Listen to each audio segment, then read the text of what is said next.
Hello বন্ধুরা, যদি ঘরে হাত পা হঠাৎ কেটে যায় বা কোনো জায়গায় চোট লাগে, ছড়ে যায়, রক্ত বেরোয়, তাহলে কি করবেন? সঙ্গে সঙ্গে স্যাভনল বা ডেটল দিয়ে জায়গাটা পরিষ্কার করে নেবেন। তারপরে নিউজপ্রিন পাউডার বা বেটারডাইন লোশন বা সেপ্টিমাইসিনের কোনো ওষুধ আপনি ওখানে লাগিয়ে দেবেন বা লাল ওষুধ লাগিয়ে দিতে পারেন, দিয়ে ব্যান্ডেজ করে দেবেন। 4-5 দিন পরে বা 2-3 দিন পরে ব্যান্ডেজটা খুলবেন, আবার রিপিট ব্যান্ডেজ করবেন। এরকম 2-3 বার করলেই আপনার ঘা শুকিয়ে যাবে। সঙ্গে একটা টক্সয়েড নিয়ে নেবেন, টিটেনার। টক্সয়েডটা খুব জরুরি। আর যদি দেখা যায় কোনো শিরা কেটে গেছে, যে জায়গাটায় কেটেছে তার দুপাশে, কাটার দুপাশে, এপাশে একটা বাঁধন, ওপাশে একটা বাঁধন দিয়ে ডক্টরের সাথে যোগাযোগ করবেন।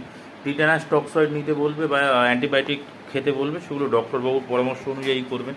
কিন্তু ঘরে কোনো কিছু হলে সঙ্গে সঙ্গে স্যাভনল ডেটল দিয়ে ওয়াশ করে টিটেনাস টক্সয়েড নিয়ে আর সুপ্রামাইসিন স্কিন ক্রিম, এগুলো আপনি ঘরে এনে রাখতে পারেন, বা নিউজপ্রিন পাউডার এনে রাখতে পারেন, বেটারডাইন লোশন যে কোনো একটা এনে রাখতে পারেন। আর সঙ্গে ডেটল, স্যাভনল, এই দুটো তিনটে জিনিস আপনার ঘরে থাকা খুব জরুরি।